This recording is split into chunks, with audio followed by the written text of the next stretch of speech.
喂，咁多位巴士打你哋好啊！新嘅一年又到啦，咁作為高登 CEO，咁啊，梗係同大家拜個年先啦。嗱，我祝大家咧，恭喜發財，身體健康。咦，又做咗手勢添，喂，冇辦法啦，基督徒性格係恭喜發財，身體健康。咁呢個時候咧，咁啊，梗係一齊回顧下我哋過去到底做咗啲乜嘢啦。其實過去嗰一年咧，你話特別又真係冇乜太特別。咁最特別嘅就係我哋出咗本雜誌，就叫巴士打啦。咁你今日睇咗未咧？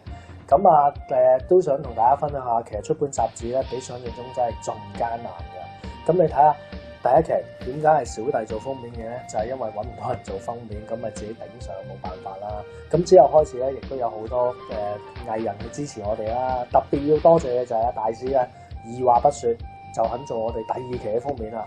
多謝晒大師啦！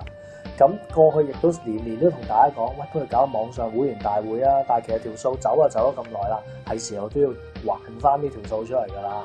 咁啱啱咧，之前我開咗個 post 就叫你問我答，話晒都做咗8年高登 CEO 啊，咁都叫做找咗半條數啊。另外半條數咧，出年就找㗎啦。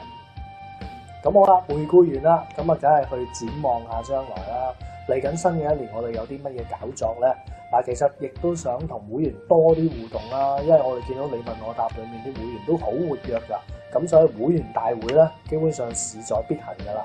咁至於你問我答啊，或者喺網上面多啲文字上嘅溝通啊，咁呢個絕對冇問題嘅。咁同時間亦都希望多啲聯誼下啦。其實有啲巴士打都開始越嚟越中意走出街頭啊，喺現實世界裏面互相去做下啲 gathering 啊。